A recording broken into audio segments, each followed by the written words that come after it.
Hi, everyone, and thank you for joining the activity today entitled COVID-19 Impact on Caring for Your Patients with Genitourinary Cancers. I'm Neal Shore. I'm the director of the Carolina Urologic Research Center in Myrtle Beach, South Carolina. I'm a urologic oncologist.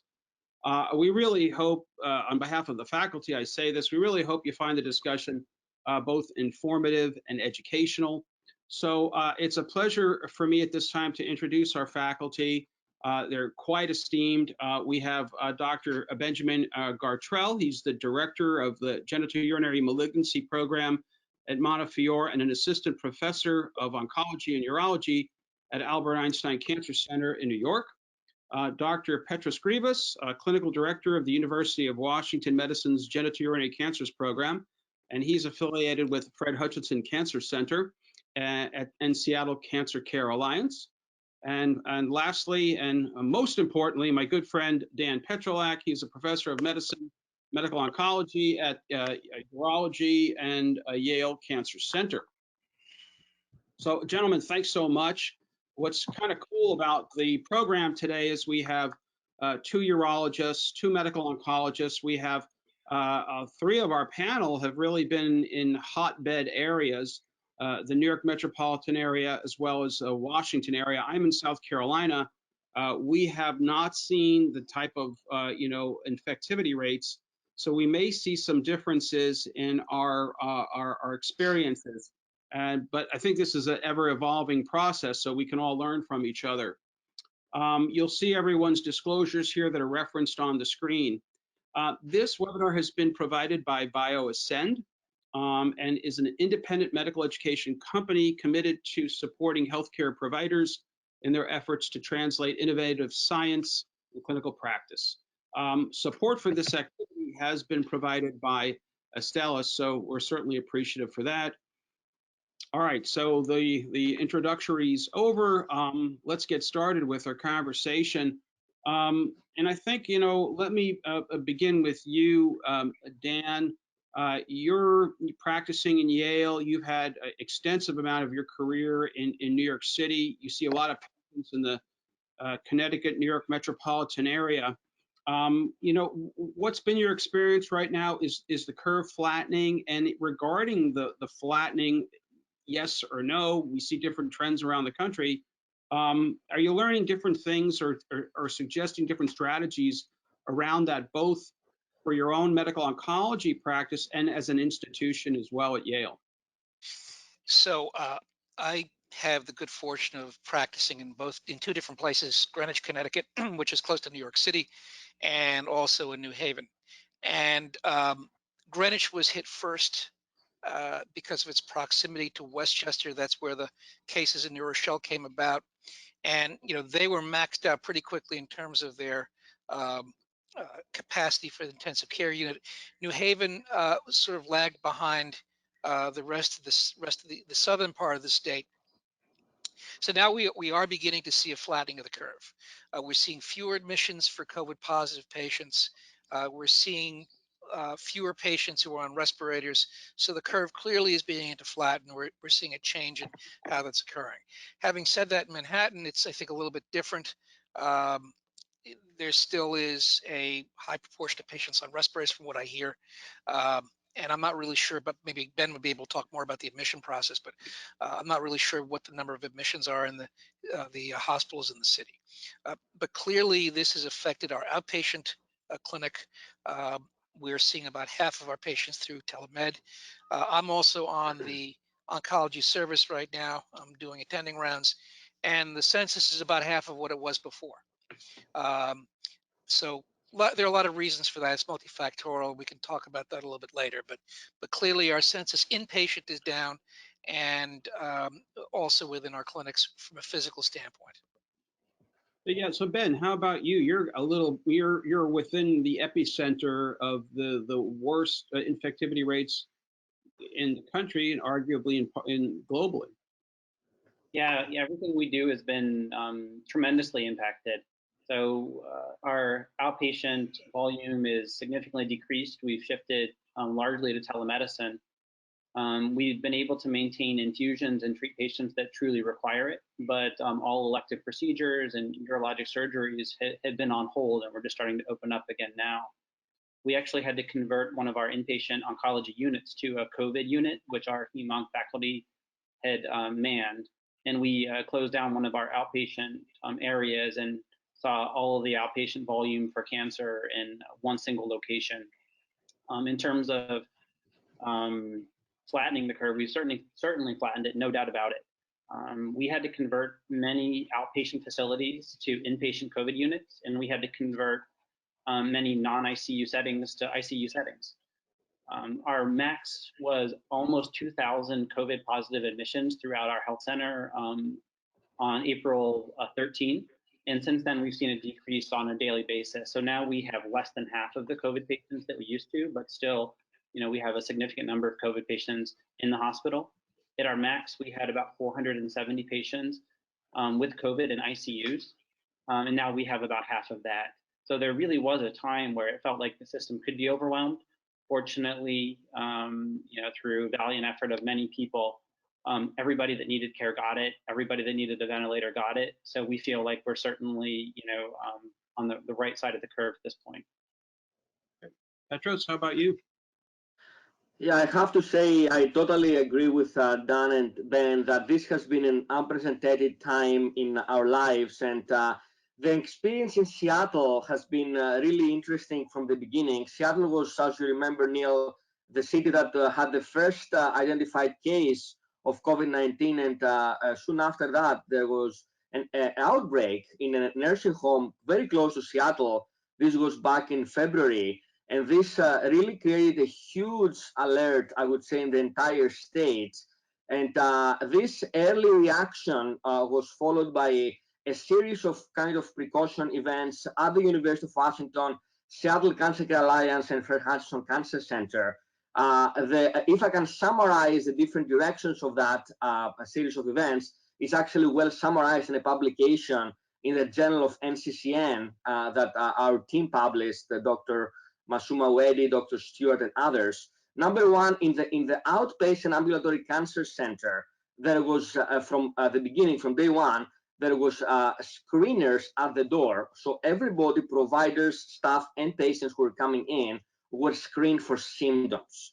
And if there was symptom and the criteria met, this patient or provider went immediately to get tested through a nasal swab molecular test. Otherwise, they couldn't enter the building.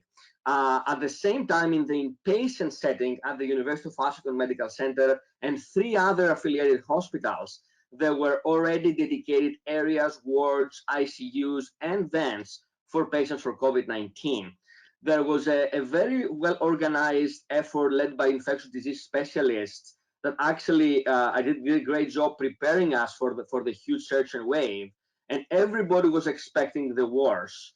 I think there was a very appropriate, I would say, proactive postponing of elective procedures to create capacity in terms of the equipment, protective gear, PPE, as well as capacity of providers, healthcare providers.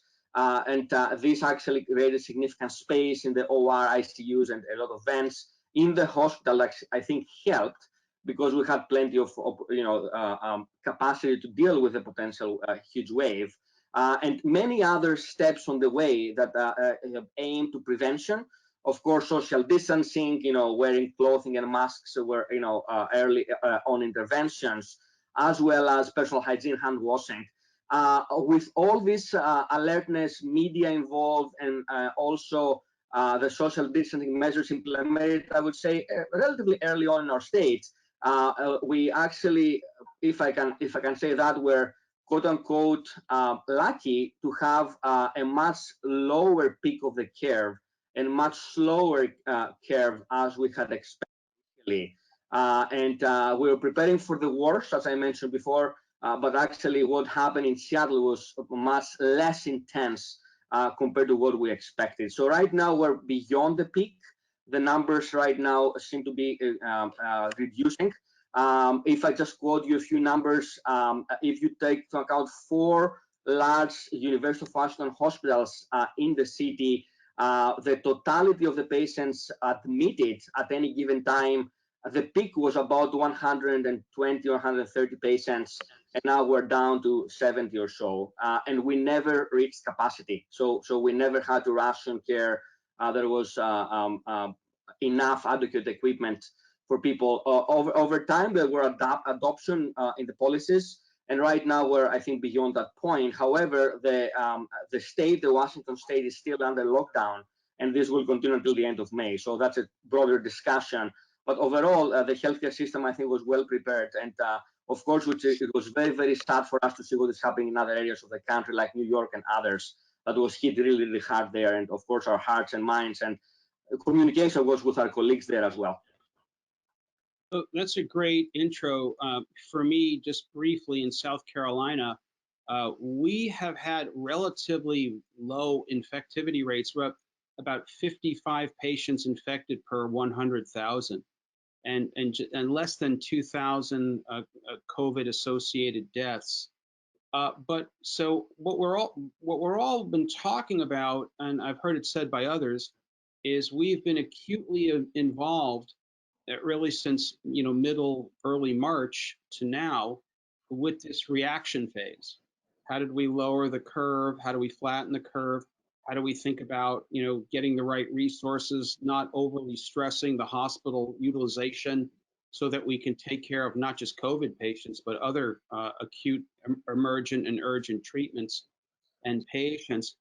And I think what's really interesting to me right now is what are we going to be doing for the preparedness phase, or the second phase, which is coming, right? It may be this summer. We may have some microwave activity. We may have macro wave activity of resurgence of COVID in the fall. I mean, everyone's kind of holding their breath to see. I'm curious.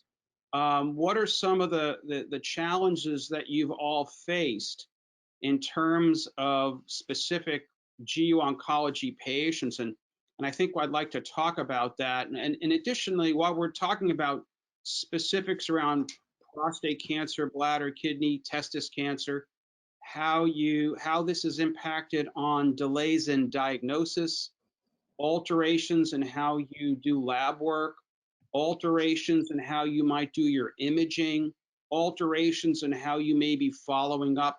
Dan Petrylak mentioned telemedicine, virtual appointments, and just the assumptions of prioritization for surgical cases, the bigger cases. Ben, I'd love you to weigh in on that.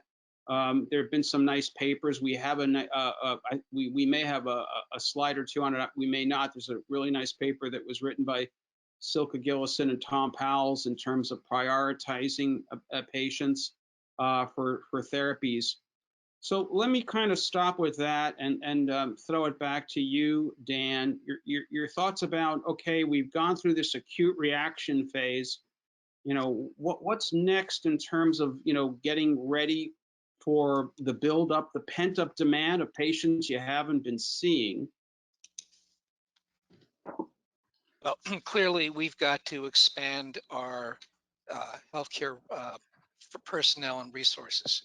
So I think telemedicine is going to be a great addition to the treatment of patients. It's got to be used properly. I mean, I think you can use telemedicine for reviewing lab tests, for a patient who needs a PSA check, for well patient visits. I think it's very, very good for that.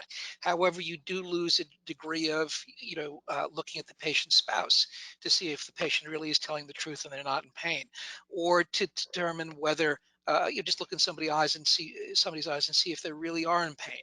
So you're losing some things and gaining others. But we do have a great untapped workforce, and that's people who have families who have decided to stay at home and work. And we can use those people to help us with telemedicine. So expanding our workforce is going to be something to meet that challenge. We're going to, I think that the real crucial thing is the development of a vaccine that we can prevent the disease from happening. I think that probably in the fall, we'll probably be seeing something along those lines. But I think expanding our use of our healthcare workers, being creative. We've had really two major challenges over the last century to this country. in terms of how we've looked at things. Number one was World War II, where we increased our production capacity of certain things. We shifted industry around. I mean, this shift in industry, I think, was remarkable compared to World War II. It was very, very fast. We obviously want things to happen very, very quickly, but we were able to make masks. We were able to make respirators when we could not make that before. Then the second was the implementation of technology. You see in the back is a painting made by, which was done by one of the astronauts who walked on the moon. Our use of computer technology, our use of telemedicine, all came from that. And we rose to the challenge of the Soviets going to the moon before we did. We've got to rise to the challenge as well in terms of our healthcare, using technology to better take care of patients, and also producing drugs and other different products. So it's going to take a very, very concerted effort, collaboration between academia, between industry to move that forward.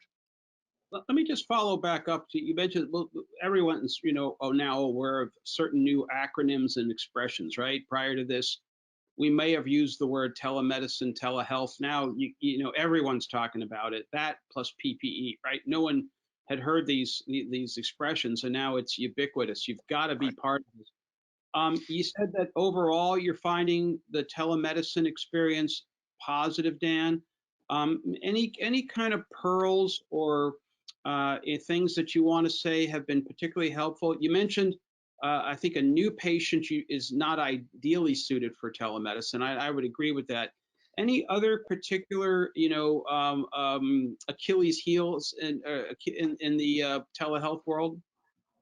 Well, I mean, I think it's a good screening tool for new patients. I mean, there are new patients that really don't physically need to see you. I mean, if you're talking about localized therapy, hormone, prostatectomy versus radiation therapy, those types of discussions, those lend well to telemedicine.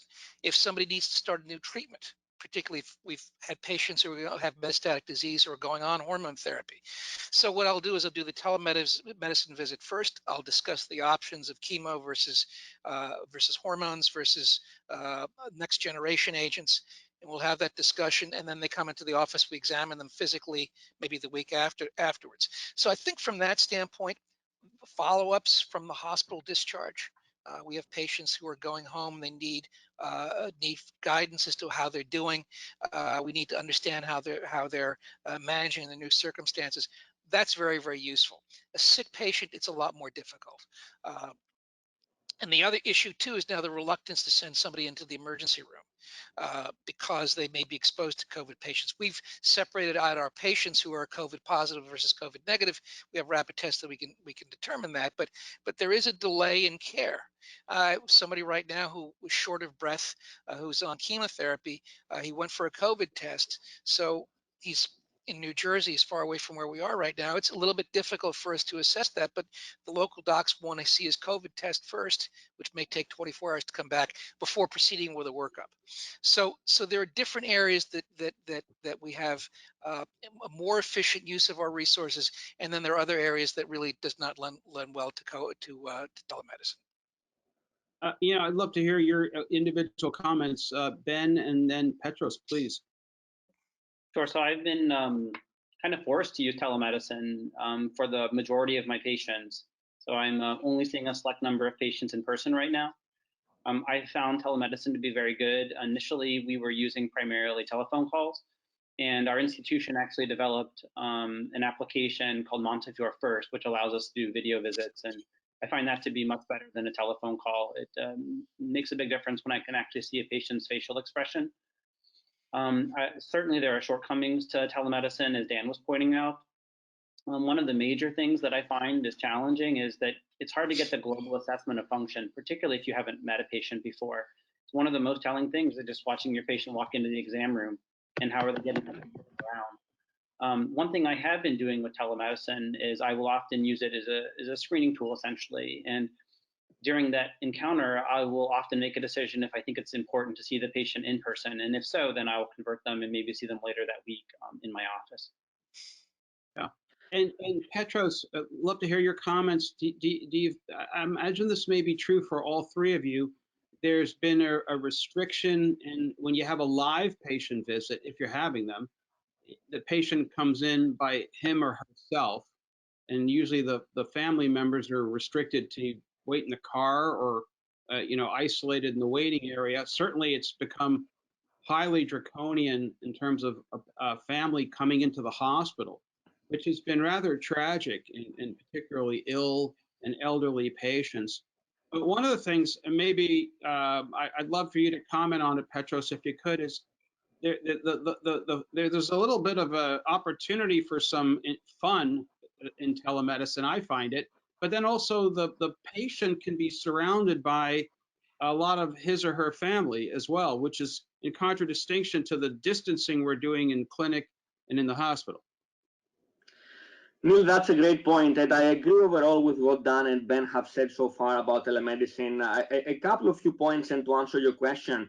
Number one, telemedicine is one example where something that needs to be done for a long time and has a million barriers, red tape, and whatever difficulties and hurdles, overnight, literally, is happening because of a crisis. It's like what Dan mentioned before. In the Second World War, many things had to happen on an urgent basis. And similarly, in telemedicine, was rolled out literally within a day or two. That shows that if we really want to do something, we can do it. And there are many, many challenges in our day-to-day lives that may not need to be there. That's a generic editorial comment. I think practically, telemedicine has been part of our clinical practice in the last 2 months, and overall has been a positive experience. Of course, there are pros and cons. Of course, there are challenges and opportunities for improvement. If I can comment a little bit on that, I think having the opportunity to have the family around, as you mentioned, is a plus, especially when they cannot come in person during the COVID-19, because it gives you an idea about the social support of the patient, the family support, which I think is relevant to treatment decision. It's different to have a patient who's isolated. Nobody can take them to the emergency room if they get sick. They live far away versus a patient who is well supported by family members. Plus, I think the education for the patient, having some extra pairs of ears, I think helps, especially when you have complicated discussions about, neoadjuvant chemotherapy, surgery, bladder preservation, all these different discussions. I think the family members can help also point out sometimes symptoms that patients may not point out, either on purpose or not. Sometimes family members can be vocal, spouses and others. So I think that has been a positive thing. I agree with you to answer your question. Other positive thing with telemedicine is people who couldn't not come. For example, we had a patient from Hawaii that couldn't come in because of the travel restrictions and everything going on, and needed a very urgent treatment decisions in Hawaii. So the colleagues of ours there called us, and we had actually to do the telemedicine appointment, and that was very helpful to help the patient go to a decision for treatment. Ideally, if I have to make a treatment decision, I agree with Dan and Ben, I would like to see the patient in person. And that's why selection is a key when we decide which patients are appropriate for telemedicine and who are not. So, for example, we have a bladder cancer multi-specialty clinic in Seattle, in the University of Washington, and we have urologic oncologists, medical oncologists like myself, radiation oncologists, pathologists, radiologists, all of us in the same room, like in a tumor board scenario. We see patients every Tuesday morning. We see 4 new patients on a Tuesday morning. That clinic, ideally, and that was my preference, to see people in person. But the reality was, for at least a few weeks until now, many patients could not come. So we defaulted to a kind of a second best scenario. We still did telemedicine for that clinic, which was not ideal because the eyeball test is important, right, when you decide treatments early on. But we had to use it because we had no other option.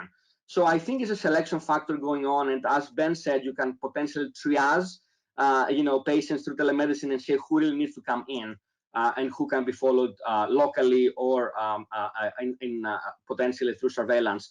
The other relevant factor to conclude my answer is the status of the patient, right? If I have a patient who has done great, has been on immune checkpoint inhibitor for a long time with a great disease control, complete response, or even very good partial response, and they have no acute issues, no toxicity, this was a patient phenotype that I actually recommended, and I strongly encourage to stay away from the cancer center. Don't risk it, and then we can resume therapy in a few weeks when the peak has surpassed and has been in much more controlled situation, versus a patient who needs treatment right away. And for the latter category, I have to admit, at least in Seattle, we still had the opportunity to still go ahead and do neoadjuvant chemotherapy for bladder cancer.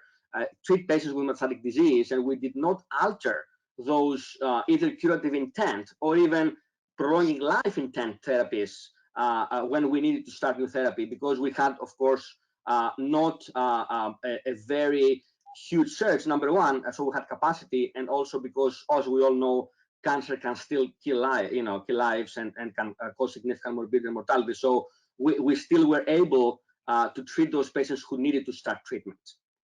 So great comments. Yeah, I mean, one of the silver linings is clearly this breaking down of barriers to implementing virtual meetings with our patients. It's interesting that, Petros, how you say, I think multidisciplinary meetings can now occur through virtual.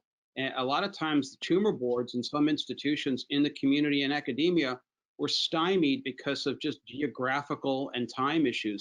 Well, if all you have to do is get to your computer and you can get your, surgeon, your medical oncologist, your pathologist, your radiologist all together, and you could really kind of bang through some cases and make some decisions in a very efficient manner. But I agree, getting back to what you all said, there's, understanding body language cues, the importance of, really feeling the vibe. That's something that we're going to have to adjust to. And unfortunately, it may be some time before we get back to that. I think, as Dan said, we've got to get a vaccine. That's the big, the big goal.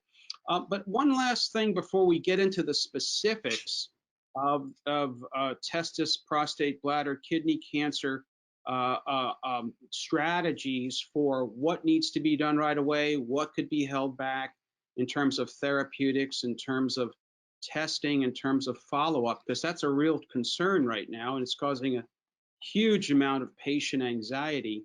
What about, any innovative strategies for obtaining lab work, whether it's urine-based or blood-based? Are your institutions doing anything different, as opposed to saying you've got to come to our clinic, drop off a specimen, or get your blood done? Any strategies for that, Dan? So we're fortunate, and we have a care center network. This is throughout the state of Connecticut. Actually, it reaches into Rhode Island as well. The oncologists are part of the Yale system. They're faculty members. So we have different draw stations that are positioned throughout the state. And this is one way that we overcome this. In our medical record, Epic, I believe there are several other labs such as Quest that the labs feed directly into the computer. So we've had that set up already. We're utilizing that, particularly to check blood counts in between chemotherapy, PSAs, and the patients are ready for the video visits with their labs, so we can have a full and informed discussion.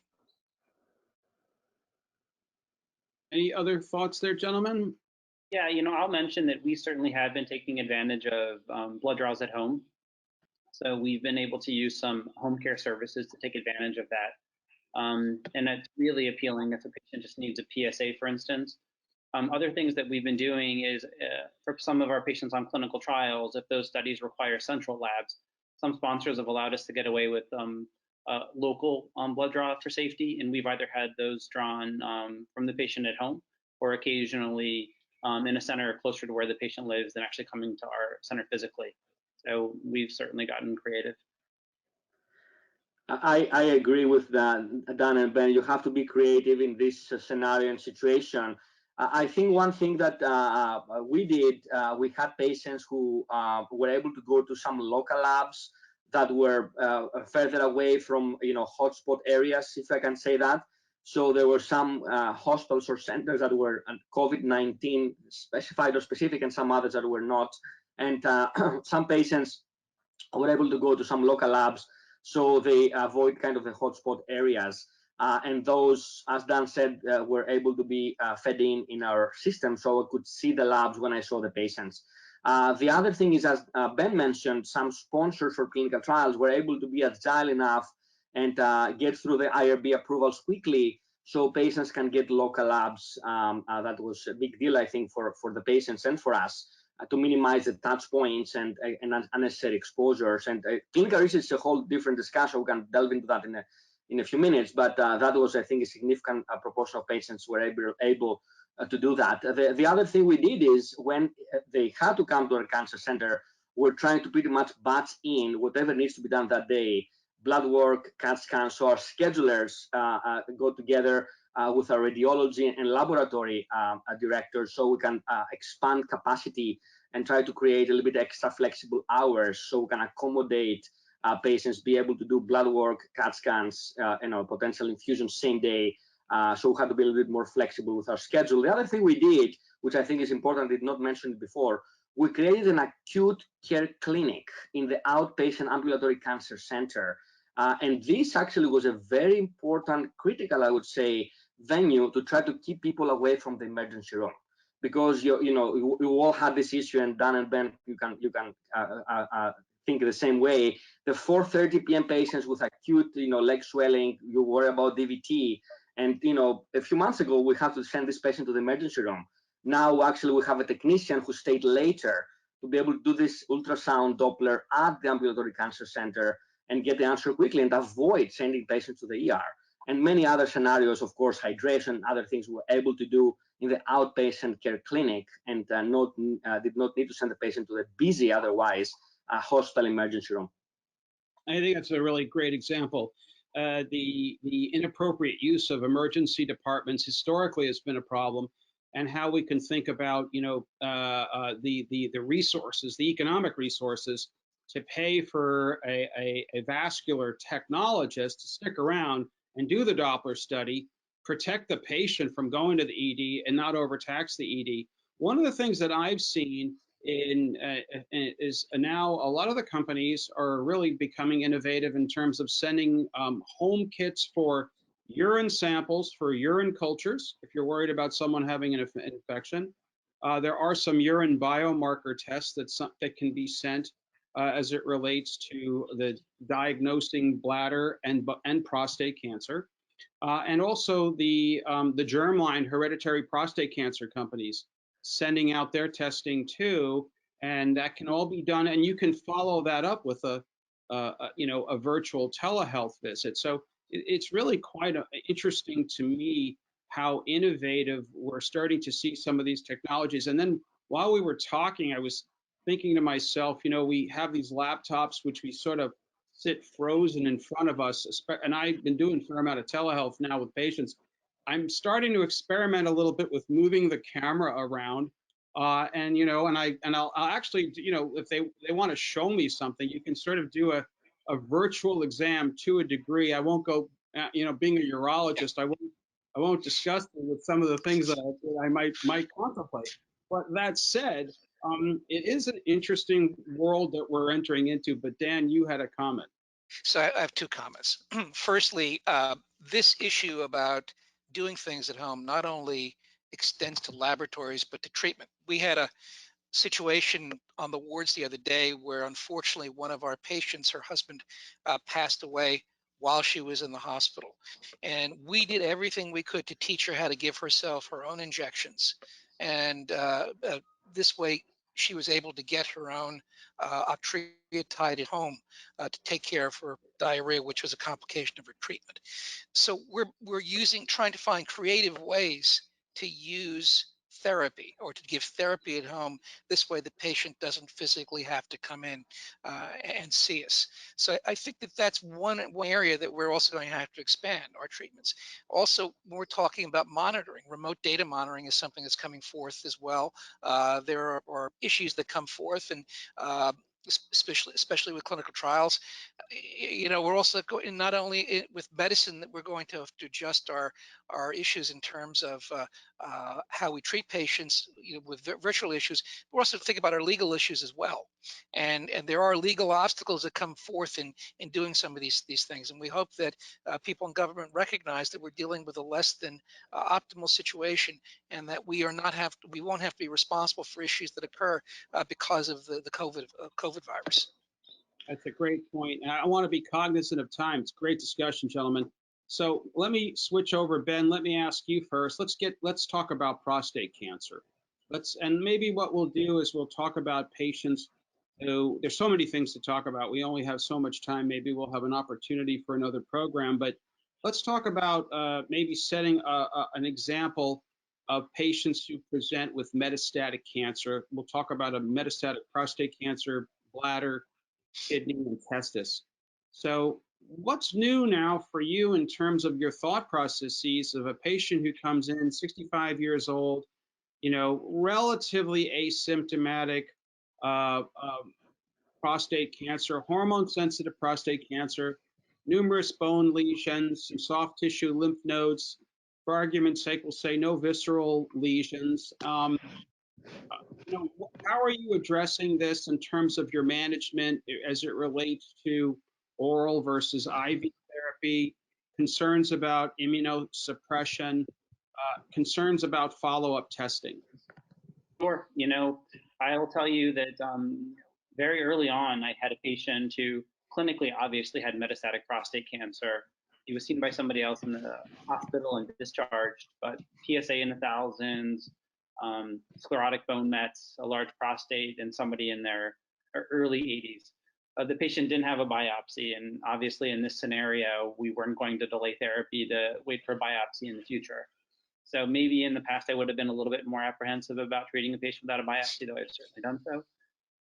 For a patient in that situation, we started them on bicalutamide. I sent it to their pharmacy, and we had them come in for a leuprolide injection. Certainly, you know, when I'm thinking about GnRH analogs, I'm going to pick one that has better dosing. For instance, I'm probably going to be less likely to use a once per month injection. I'll probably be more likely to use a 3 or even 6 month injection. For patients in this situation, recently we've had to make decisions about what we're going to add. Are we going to do chemohormonal therapy, or are we going to add one of the novel hormonal agents?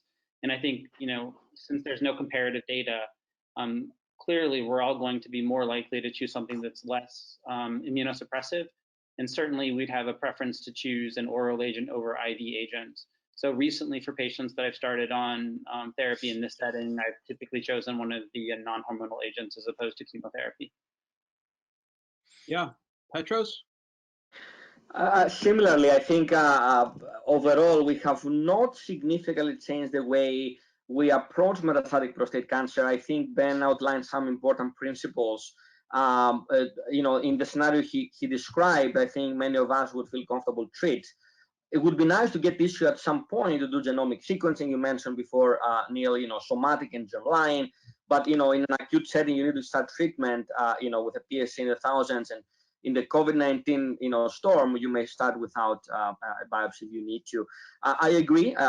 In that scenario, I would vote for an agent, a GnRH analog with longer duration and less frequency. I tend to do it every 3 months, you know, but you can argue 3-4 months, I think, is reasonable. Someone can go even at 6 months, but at some point you have to have a touch point with the patient, especially if they get active treatment with a novel anti-androgen. So I feel every 3 to 4 months is a reasonable midpoint. I agree. I would select an oral novel anti-androgen, especially with the point of reducing immunosuppression from chemotherapy. To be honest with you, most of my patients, even pre-COVID, were treated that way. So if anything, the COVID-19 solidified that approach in this patient population. And then, of course, the other important factor is clinical trials. We alluded to that before. But different institutions, depending on the peak of the surge and the competing scenarios, we had to close some or all the clinical trials, and this could affect the options that the patient has. In our institution, each disease group, GU group, had to make their own decisions, and we closed about 20% of our trials, so not bad compared to other centers. And of course, this could impact what decision you make in either localized or metastatic disease setting. The last point to make is that many adjunctive services, Neal, like genetics, nutrition, psychology, all these important, in my opinion, services and patients like those that are relevant to their care. Some of them could be done through telemedicine. So that would be another example where you can have a comprehensive model of care and use telemedicine as a tool, especially for those appointments that do not require the presence of the patient in the office. So that's a great point. You know, it's interesting. You made me think that there's an economic consideration to how we're keeping our organizations, whether they're in rural, metropolitan, urban, academic, community settings, are all under siege because our volumes are down. And with the exception of COVID, elective procedures have been stopped, and so everyone's feeling this economic dislocation, and the entire healthcare world is. And in particularly with research, in our research center, we have so many patients, and I'm not in a particularly wealthy part of the country, who rely on their therapies that they receive through the clinical trials program that we have. So they've been very happy to continue to come in. We haven't opened up any new studies. We had many that we were on the cusp of doing, as I'm sure you all are too. That's our DNA to do this research. So I know we're excited to get that all back and going. Dan, what's been your experience? So in terms of what we were just talking about, I think, again, telemedicine does lend very, very well towards this, particularly with 6 weeks. If you're looking for the toxicities with the novel agents, the patients get their bloods and then do the telecall with you at that point. So I think that's actually very, very useful. But yeah, I mean, I think right now we're experiencing that particular problem with our clinical trials. We are closed right now. There are, I think, 3 major pharmaceutical companies right now also that are closed as well, that they're not taking new patients on.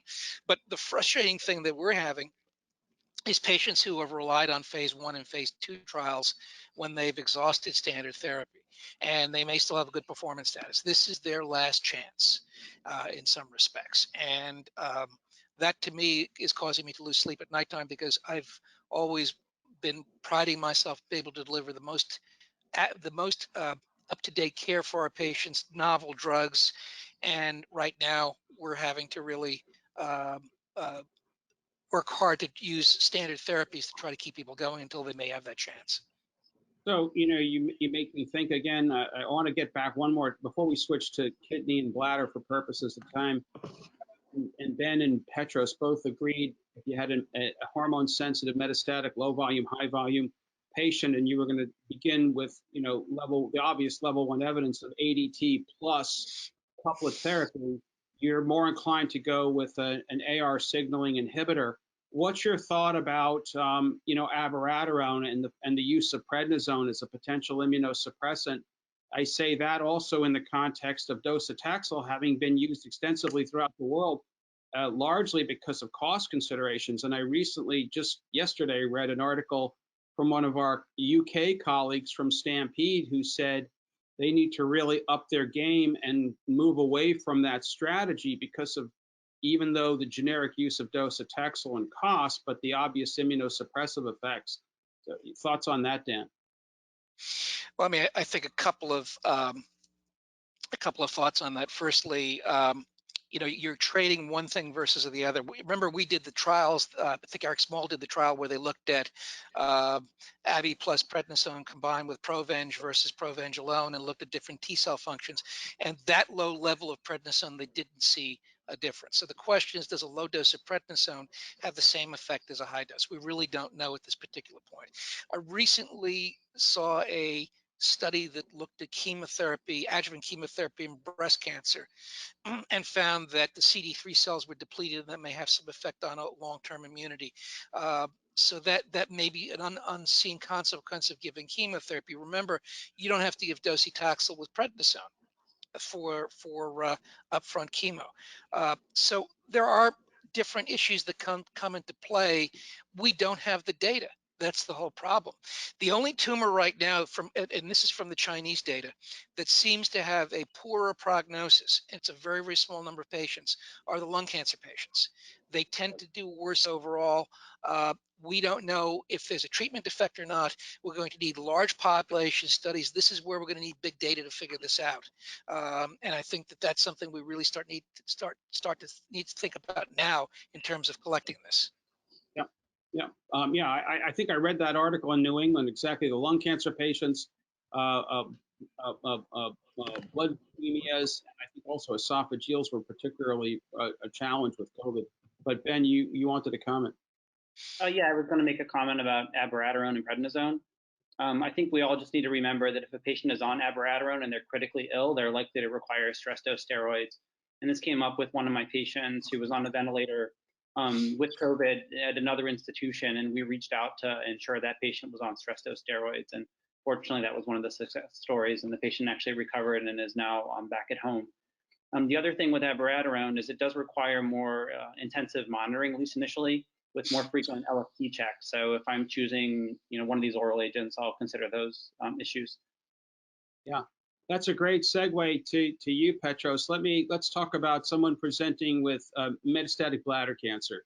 Maybe the bladder was removed, maybe not. They now have in need of first-line bladder cancer therapy. What are you in their good performance status? What are some of the thoughts now, given the different potential treatment options, as well as in the setting now of COVID concerns? How are you approaching it now? That's a great question, Neil, and I think there's so much happening in the frontline setting of advanced urothelial cancer. I think this will be a very important topic of discussion. I'm sure Dan and Ben would agree with me in the next few months because of multiple clinical trials in that setting, in the concurrent chemoimmunotherapy as well as switch maintenance approaches.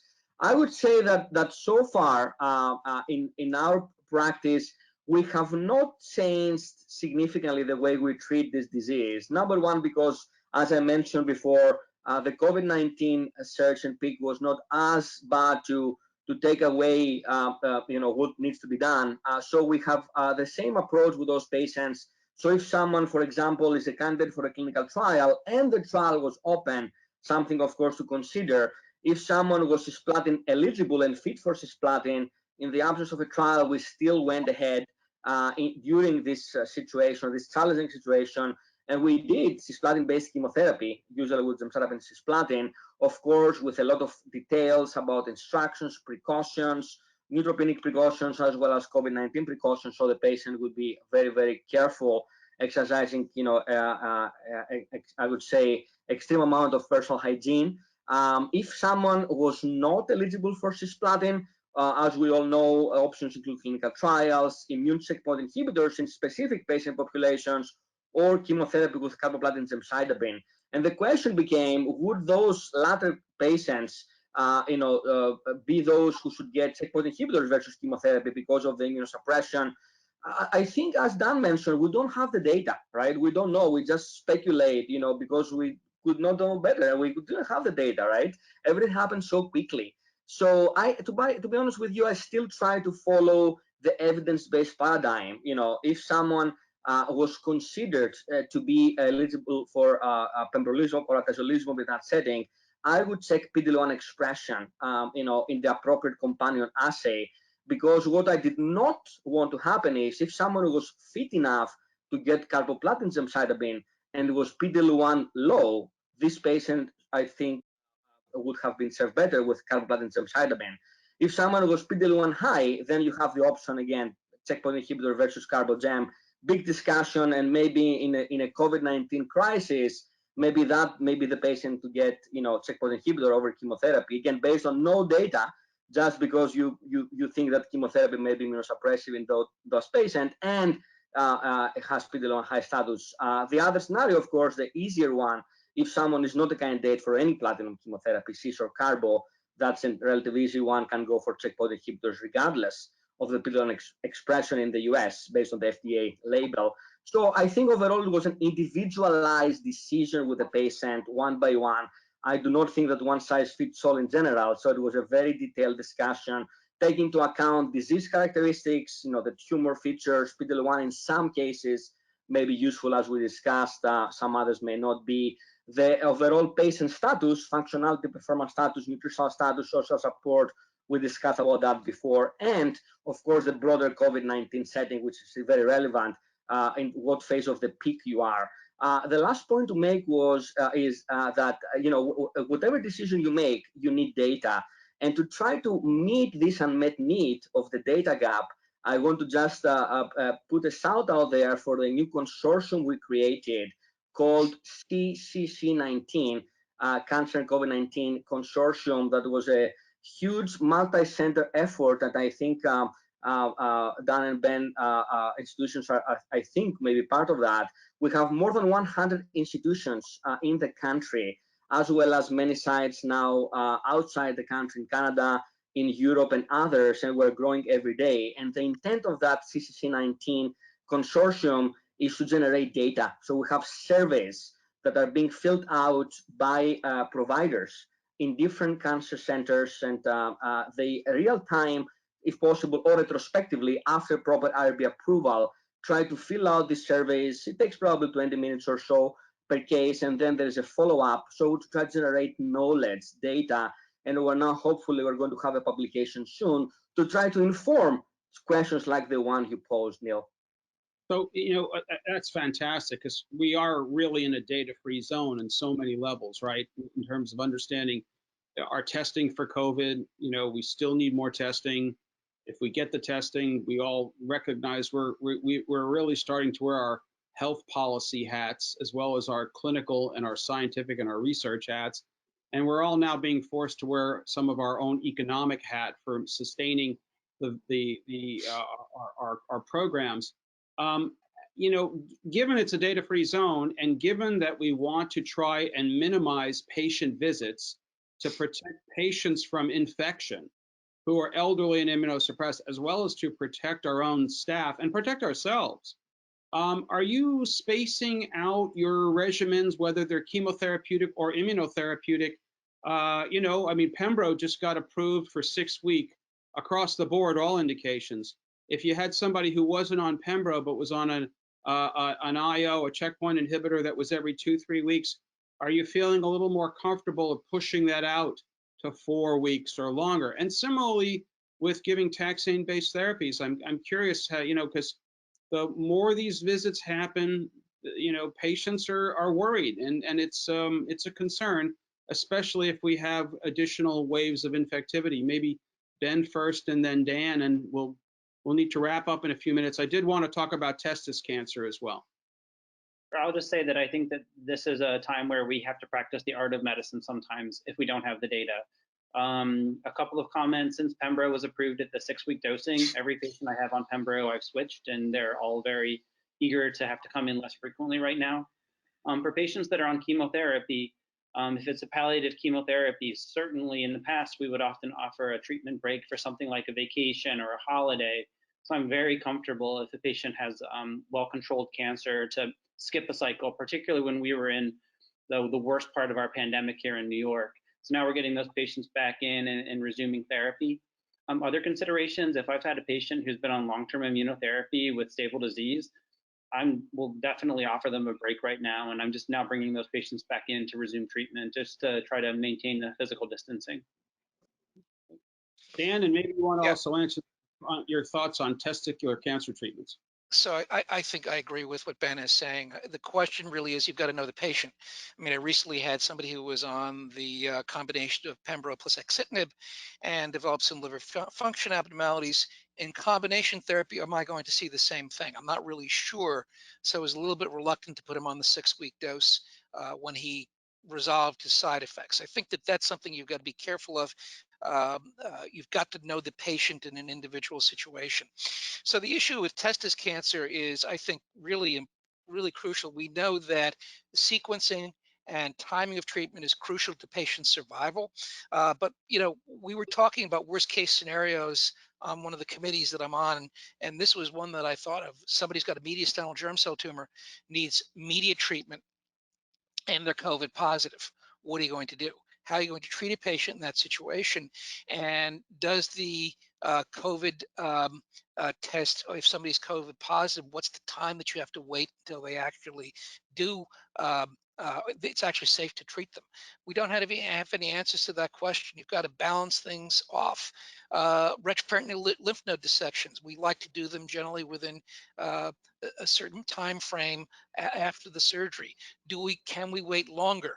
Are we going to observe the patient who has a metastases that we think is teratoma, but we're not absolutely sure? So we've got a lot of very, very important questions that have to come forth without answers. And again, I think that the use of big data is going to be something that can help us in the future. Yeah, I think you're absolutely right about that, Dan, and I agree with everything that both Ben and Petros have said. time hasn't allowed us to get into a lot of the specifics. I think a future program would be really fun and provocative to think about specifics of prioritizing how we can delay therapy when we think it's safe, and given we're in somewhat of a data-free zone, or when we think it's not safe and particularly worrisome. Delaying surgeries, delaying cystectomy, delaying, nephrectomies for large renal masses, delaying prostatectomy for patients with high-risk disease. Patients are getting tremendous anxiety over this, and in addition to their systemic therapy schedules. So any final comments, gentlemen, before we wrap up? If I can make a very quick comment, Neal, I think it's tremendous how the scientific and medical community has come together in the last few months. It's amazing how we collaborate and we try to get things done so quickly and efficiently. I just want to underline one more time, if I may, this consortium collaboration called CCC19. Institutions are welcome to contact us anytime. We have, again, more than 100 institutions trying to generate data, as Dan, you and Ben mentioned, and they can find us, in social media as well as emails. The last point to make is that, as many of you said, as we emerging of the acute pandemic, I think we're going to have probably increasing volumes of patients because of the delay in screening procedures and diagnostic procedures. So I'm a little bit worried about, how we can meet this need, this demand, as we get off the acute crisis of COVID-19, and cancer's sadly still there. Okay, 15 seconds, Ben and Dan. All I can say is, I'm sorry. I was going to mention that at our center, we've taken a look that, in our cancer patients with COVID, the case fatality rate is about 2.5 times higher than age and gender match non-cancer COVID patients. So the last comment I'd have is we just have to do our best to protect our cancer patients from COVID, because they do have bad outcomes. Great point. Dan? Same thing. We don't have enough data to counsel our prostate cancer patients as to whether they should undergo hormone therapy for rising PSA. Is that going to have an effect on their immune system? How do we then get data to generate that? I think, again, large databases are going to be key, and we should think about those now. Yep. Okay. Excellent point. So, gentlemen, and everyone who visited with us today, thank you so much. Thank you so much on behalf of all of you gentlemen for your time and your great expertise and your dedication. We hope that everyone who's listened comes away with some additional knowledge that you can apply to your practice and your clinics and your centers. The next COVID-19 webinar is confirmed for Thursday, May 14th from 1 to 2 p.m. and it'll feature Doctors Shannon Weston, Bhavana Pothuri, Shirag Shah, and Ramez Eskender. And it will focus on caring for patients with gynecological malignancies. And you can register for that with bioascend.com/COVID-19. An additional COVID-19 webinar is planned for May 15th with a focus on lung cancer. And we would certainly encourage all of you who treat these diseases to please register. Gentlemen, thank you so much. Have a wonderful rest of your day, rest of the summer, and stay healthy, stay safe, as we're all now enjoying to say, and look forward to seeing you live in the future.